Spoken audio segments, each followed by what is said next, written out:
Welcome to Think Autism. I'm Kyriakos Gold and today is Autistic Pride Day.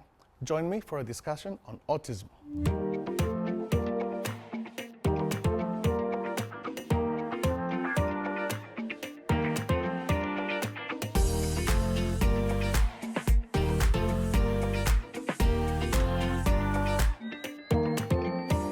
We're going to start with you, Naomi. What is autism to you?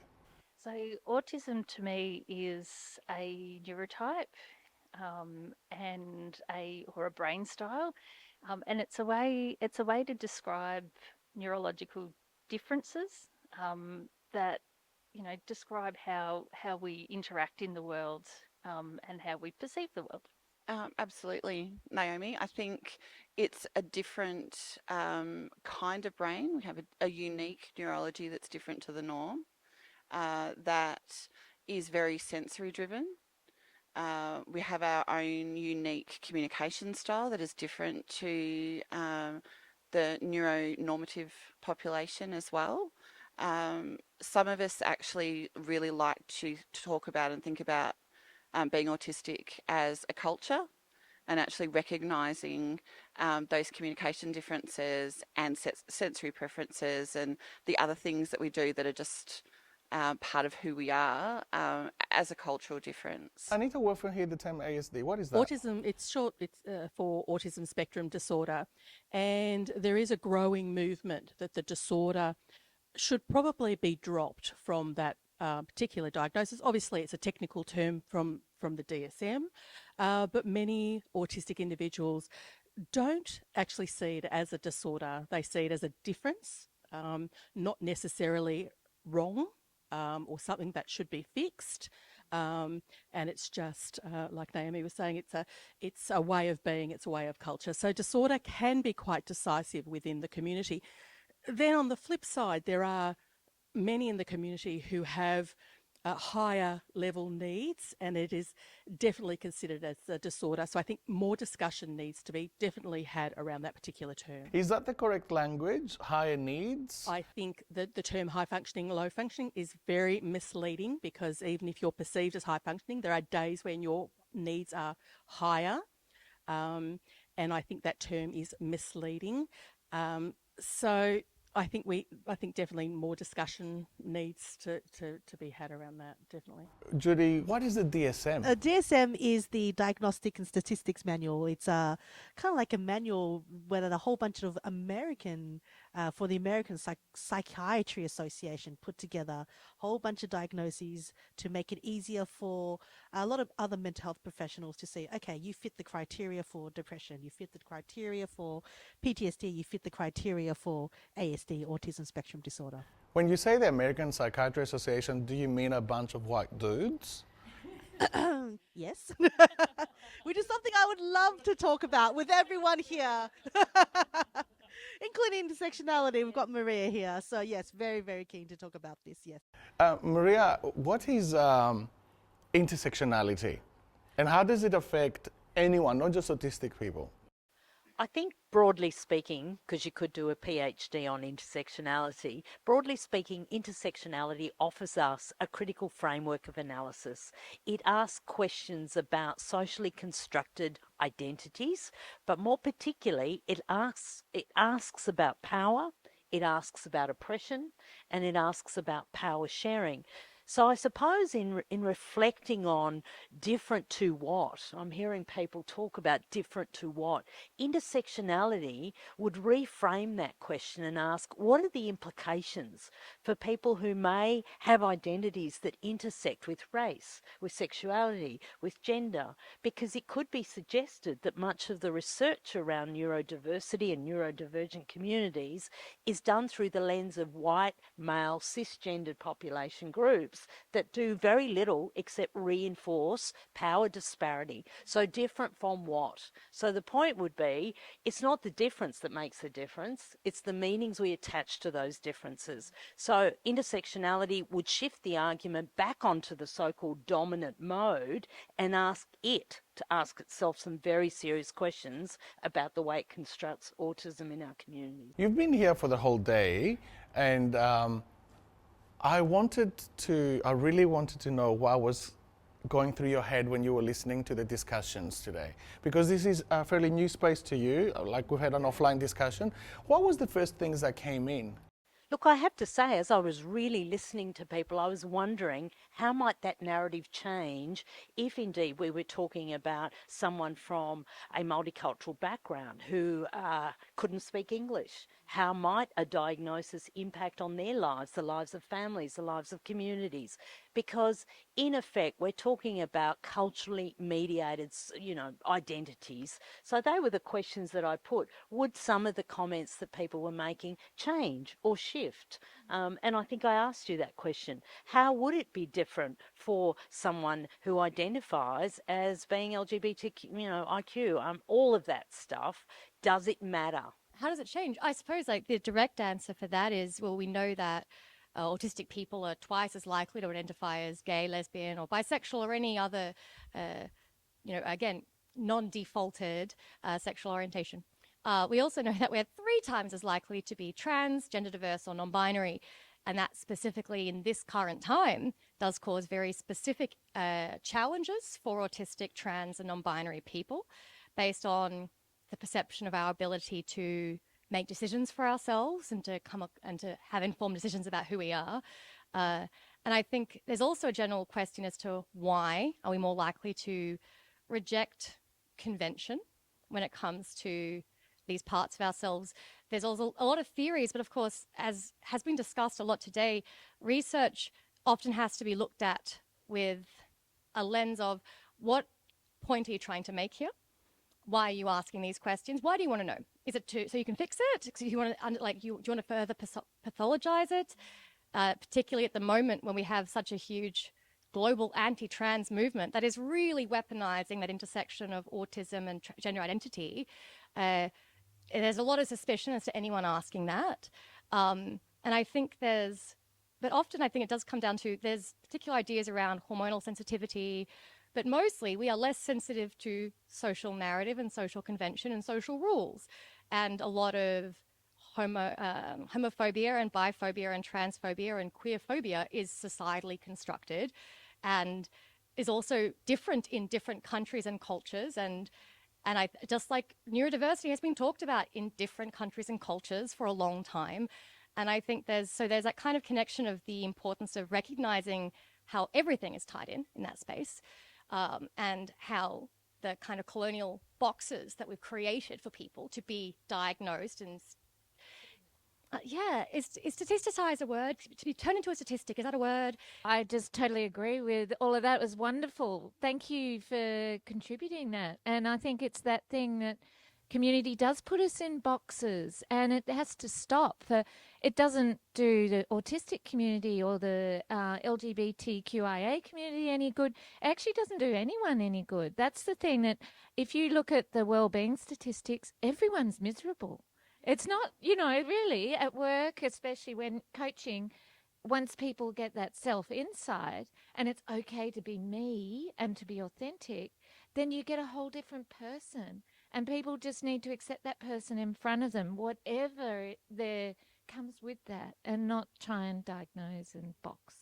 I want to talk about the A word, autism. Is there stigma to it? Are we free to use it as we want to, or is there a bit of pressure in business, at work, at school? I think because I'm later in life, I don't give a shit anymore. So I'm just claiming it and just going for it. Listening to the conversation with regards to everyone being different. I think the problem, and I think it is a problem for people who are autistic, is that everything around us is made for a neurotypical person. So while I love my autistic brain, I love what it can do, I still am very aware that I'm having to deal every day and collide with things that were made by that white neurotypical man sort of stuff. And so I think that's the challenge. And I recently started reading up on design justice, And I think that we need more of that. We need to be looking at a justice line lens with everything that's designed in society so that it's more accommodating to lots of different people. I'll go to Jess and Matt. You work with kids. Do you find it difficult for some people to? Is it difficult for some people to use the A word, to say autistic? Do they prefer other words? Do parents struggle with it? I think it depends. We have kids that we work with now who are so proud of their autistic identities, and we've had them come in, the girls group, who have a lot of personality and a lot of sass. But they actually came in one day and said to Matt, "Oh, are you autistic?" And Matt said no, and they said, "Oh, sorry." Yeah, they felt really, really, bad for our poor diversity hire. It's okay. Yeah, you're fine. They were very accepting of your, difference. But then I've had other families too, and like we spoke about with intersectionality, there's things like cultural considerations. We've worked with kids from culturally diverse backgrounds whose families, where autism is heavily stigmatized, and so for them it's been learning about their own needs and unmasking. And breaking down some of those stereotypes as well, that autism's not a death sentence. I think I said in an earlier panel, but I did assess a boy once. I'm a speech pathologist by trade, and he showed some pretty clear signs of autism, but you could see his parents really froze up. And, the big dirty A word, something's happened, my poor boy's life is over. And I sort of just wanted to say, well, my life's pretty good. I'm autistic, I'm having a good time, and I'm not, locked in a cage. It's awesome. But I think, there's still work to be done around some of those stereotypes, and even looking at media representations as well, when a lot of them are very based on white male presentations, that, it's so different for everyone, but that also means everyone has their own unique strengths to celebrate as well. I guess in terms of autism as a bad word, I have definitely experienced some young people finding themselves that autism becomes a bad word because they go into a mainstream school setting and they're picked on because of that word. And so I think it can be really problematic for younger people themselves.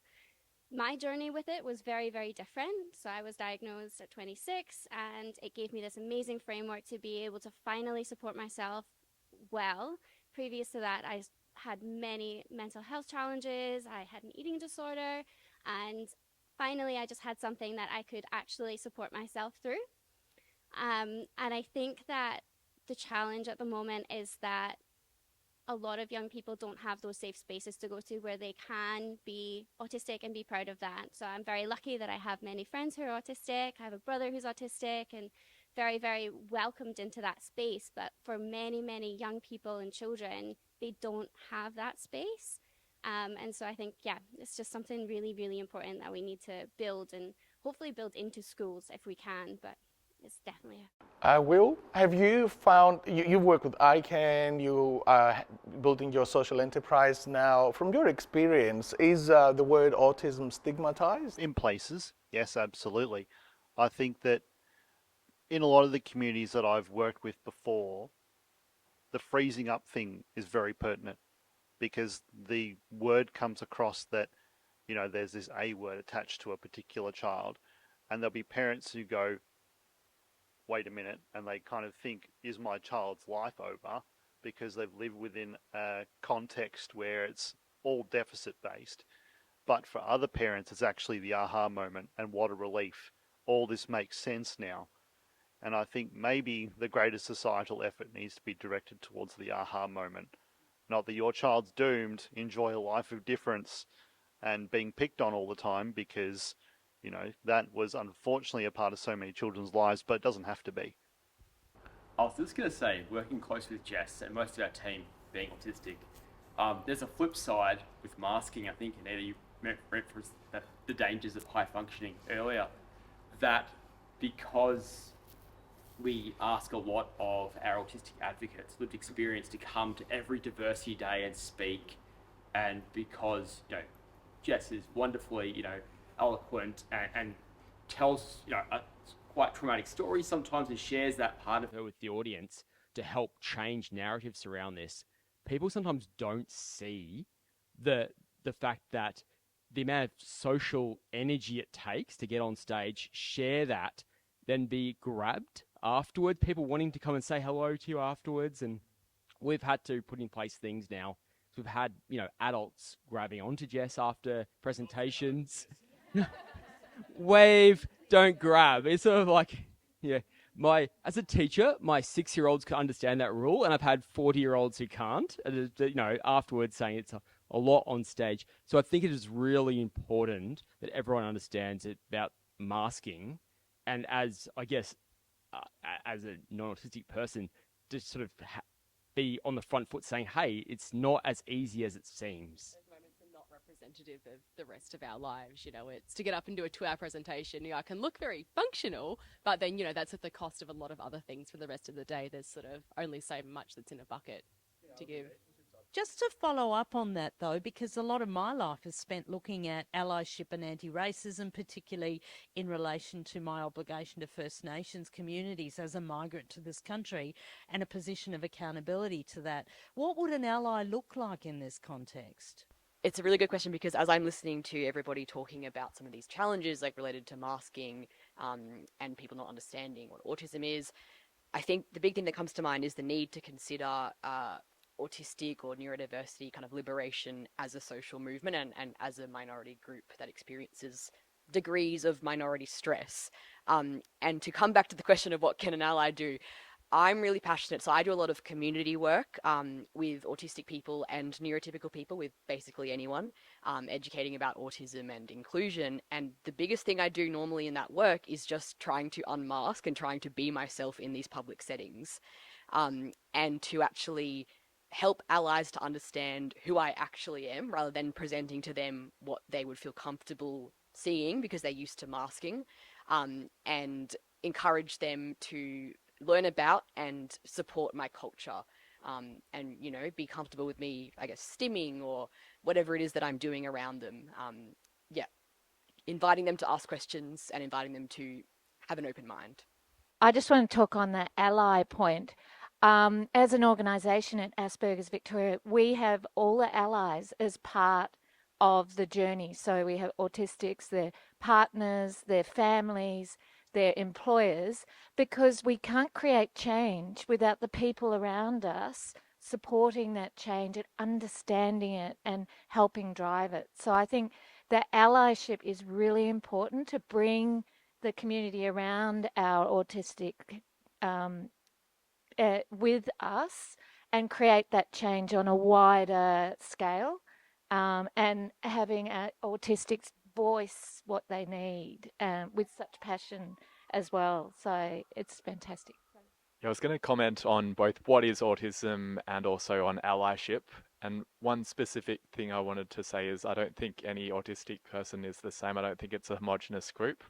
And in terms of allyship, one thing that I've been doing at work that I think has been helpful is operating from a preferences mindset, that there's a framework where I've got a user guide for myself, and I've shared that with my manager so that she can understand what works for me. And for example, I don't like a lot of fluff in my communication, and I don't like it if someone reaches out on Slack and says, hey, how are you? And then waits before they actually explain what they want from me. But other people are quite different. And I think everyone in the workforce has their preferences, and if we can all explain to each other, it's going to benefit everyone, going back to the universal design approach. And it means that allies like my manager can advocate for me if they know what I need. But if I don't articulate it, I'm not going to get it. In one of our offline conversations, I said to Sharon, gosh, I wish I had my diagnosis earlier. I'm 47, so I was born in the 70s, and Sharon said to me, no, you don't wish that, because... Yeah, I mean, back in the 60s, it was childhood schizophrenia, and it was your mother's fault. It was a refrigerator mother, so I'm so thankful. Yeah, we dodged a bullet. Yes, we dodged a bullet. Yeah, so I think there's still a lot of work to do for seniors, like for people who did come through later and who didn't get a diagnosis. They call them about the lost generation in Australia. And so there's a lot of people that have never been diagnosed, not eligible, because if they're over 65, they're not eligible for the NDIS. And so I think there's still a lot of work. I mean, there was a report that came out, there was a study that came out, a large study came out from Sweden last week, because of the life expectancy is so lower for autistic people. There was a study a couple of years ago from Paris saying 39. And so when they talked about seniors in this report that came out last week, it was 45 and over was classed as seniors.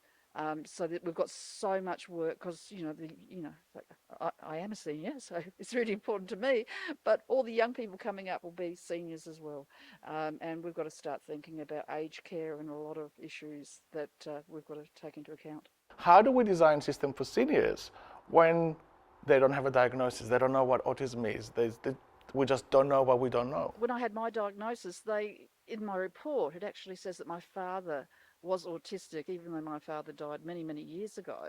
But because, that was the war generation, they put it down to post-traumatic stress because he did the landing at Normandy and the whole, but we weren't allowed to make any noise, and we had to hold the handles in the house by the knobs, and it was just, like the signs were all there.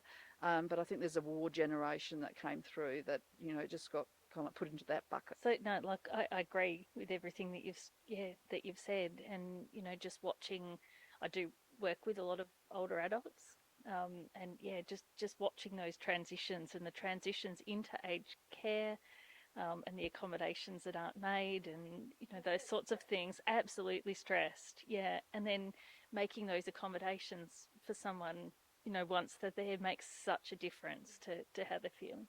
I wanted to just touch on, we're talking about some really great points in aged care and with parents, and I think we need to start and look at how our GPs, our first line medical doctors, are actually interacting and what they and their knowledge of autism. I just think there is such a missed opportunity for them to do more in this space to support the autistic community. And I think that we need to really look at how we can actually utilise our, I know they're stretched at the moment, and even to get a basic appointment with your GP can stretch out to a month. But I think more needs to be done, and that we can support. We can actually use it in aged care, we can use it in parents, late diagnosed women, which is, something that my GP really struggled to comprehend. When I was suicidal, they automatically thought that I had bipolar, and I really had to struggle to get that diagnosis. So I think really GPs is something that we need to look at. I think as well, suicide prevention and mental health in general. I think one of the biggest challenges to my experience of being autistic was social isolation, and how that kind of feeling removed from the group or the herd or the pack, whatever humans are a group species, your body starts to shut down on you. Your brain starts to be like, well, this isn't working out.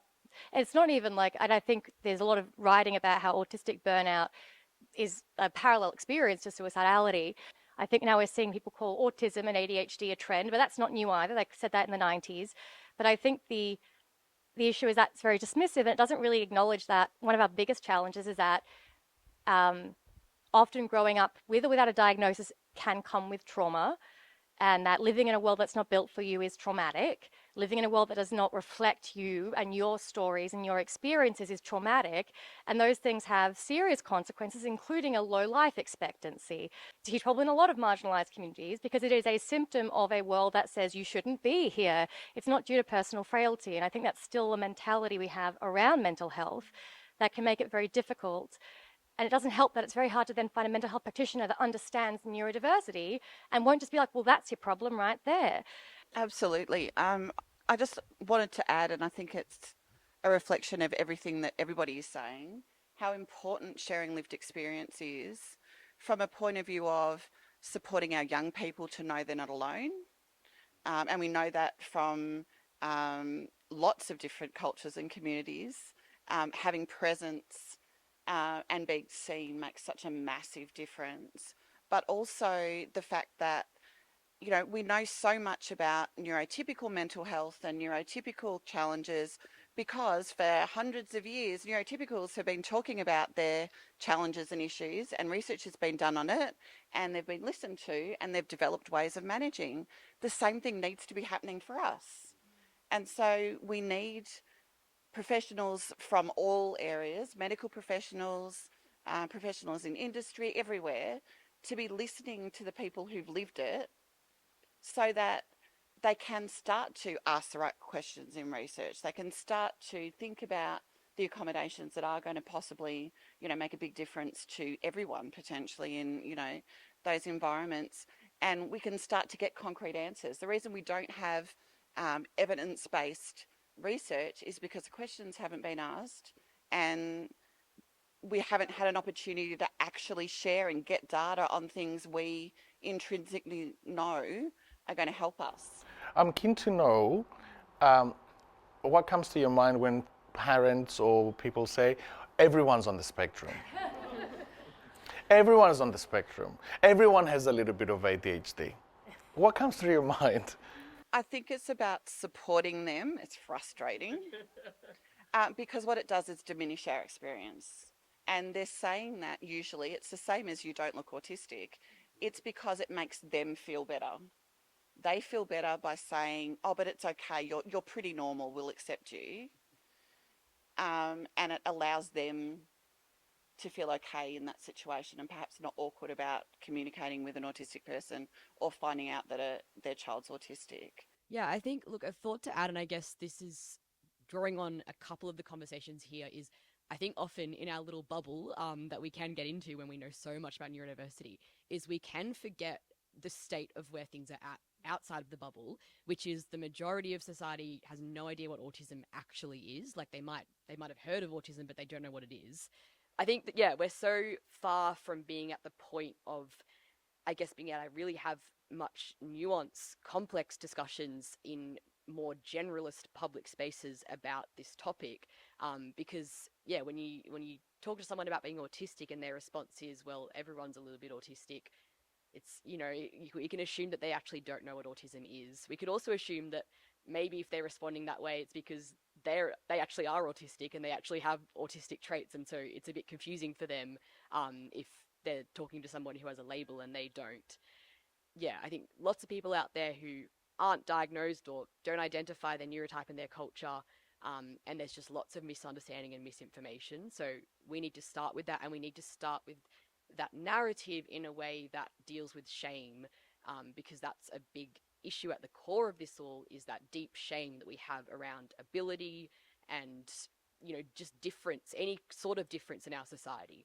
What we're seeing as an organisation is with employers, the term neurodiversity is catching on. They may not understand what autism means or ADHD or all the specifics, but neurodiversity, they say, right, yes, we've got diversity on our agenda. Neurodiversity, let's see what we can do. And there, if you go in talking about neurodiversity, you get a better conversation. If I went in and talked about autistics, they're sort of not quite sure what I'm talking about. But it opens the door. It's that systemic change that changes recruitment. I mean, we've got the highest rate of unemployment. It's 6 times what the average person has.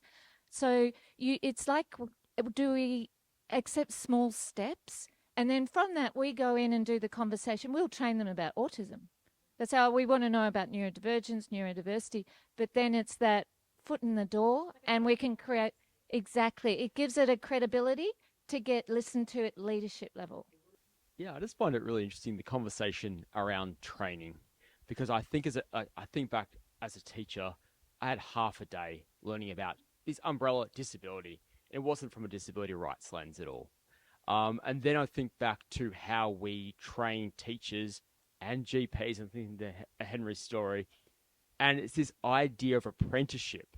So the idea is it's social reproduction in the sense that you've got these, I guess, antiquated, being generous, attitudes being taught to our incoming teachers and GPs, and how you break that cycle. I think it really is up to that lived experience, and it's again putting the responsibility, unfortunately, on the community to take on those leadership roles within universities, teaching faculties, and that's really unfortunate. I feel like you do have this issue. You're putting the burden on the community again. I don't see a way of breaking it until you get more. I know Jess teaches in the School of Speech Pathology at Melbourne. Until you have more people with lived experience and less people like me in those roles, it won't change. I mean, I work in a workplace where my job is to go in there and explain what it means to be queer and how they are unintentionally causing harm and if they could please change it. And it's exhausting. It takes a very, very long time. And we're not really seeing a lot of data that shows that the training is really working in that space. There was came out recently, particularly around sports, where inclusion training hasn't really had an impact on the way that they throw language around. And I think that's what we need to consider as well, because as it was pointed out, it's asking a lot. It's being a diplomat for your community in hostile territory. The systems themselves are not set up for our success. And I think while I'm obviously working within them, revolution, but it's that kind of general sense of what else can we do, because that's why allyship comes into it. And allyship's also about genuine curiosity about why people are the way they are and not assuming the worst, recognizing behavior as communication. And that does come from representation, what we see in media. And I suppose as we were talking about how we do need to do these things and that using the soft language, because I see people are much more comfortable often calling themselves neurodiverse than calling themselves autistic. As inequality grows, so does bigotry and so does judgment, and our tolerance for difference gets smaller. I say our in a collective. And I think we have to recognize with that we're heading towards things are moving backwards in a lot of stages with growth. So we actually have to be prepared that now is not really the time necessarily where we're going to be able to make huge ground movements. So how do we build our resilience as our own communities? I think the diversity and inclusion consultants and folk are out there doing an extraordinary job. But I guess my mind turns to how can we do something that can really have broader and more wide-scale impact. And I turn to things that are highly scalable and highly repeatable in the way that startups are supposed to be. So I do wonder to what extent there is a tech-enabled solution that perhaps in the ed tech space for schools, perhaps in the HR tech space for the workplace. I haven't seen a wonderful autism at work HR tech solution yet. Based on all the really complexities and discussions around it, I just want to add another layer, which is mental health. And our understanding of autism is actually quite a white-led, cis male approach to all things. And I don't have the answers, but I really want to encourage everyone to really think about how culture, race, ethnicity, and amongst other factors kind of colour and impact the autistic experience and diagnoses moving forward. That's all. Just a food for thought. But it's probably the conflation, because when I think about, again, through, obviously I'm an intersectional feminist, but in terms of understanding the conflation between mental health and the way that that's been pathologized, and I think Ruby kept highlighting, and many of you have highlighted this, is there a danger that that gets conflated? Because Henry's point about a social justice movement, when you do apply that human rights lens, does it all look quite different? A lot of the social justice movements as communities have come together, that things have changed from pathologizing difference by identifying difference as a disorder to then identifying the effects of minority stress and how that can present itself in mental health settings with mental illness, and the specific needs of particular communities who might be more at risk of mental health. Being trans, that I see being trans and being autistic the exact same. Like, they're parts of my identity that I'm proud of. Both of these identities lead me to interact with the medical system. And I think that's different to seeing myself as having disorders or problems. As somebody who doesn't identify, obviously, as having autism, I'm just so deeply appreciative. I'm very aware of the points people have made about the way that cultural load shifts onto people with lived experience and how important that authentic allyship is. But what an extraordinary opportunity. I just feel so very privileged, and I just genuinely want to say thank you. Yeah. This was Think Autism in our first Autistic Pride Day Symposium Down Under, this year in Melbourne, next year, maybe in a city near you. I'm Kyriakos Gold, to infinity and beyond. See you later.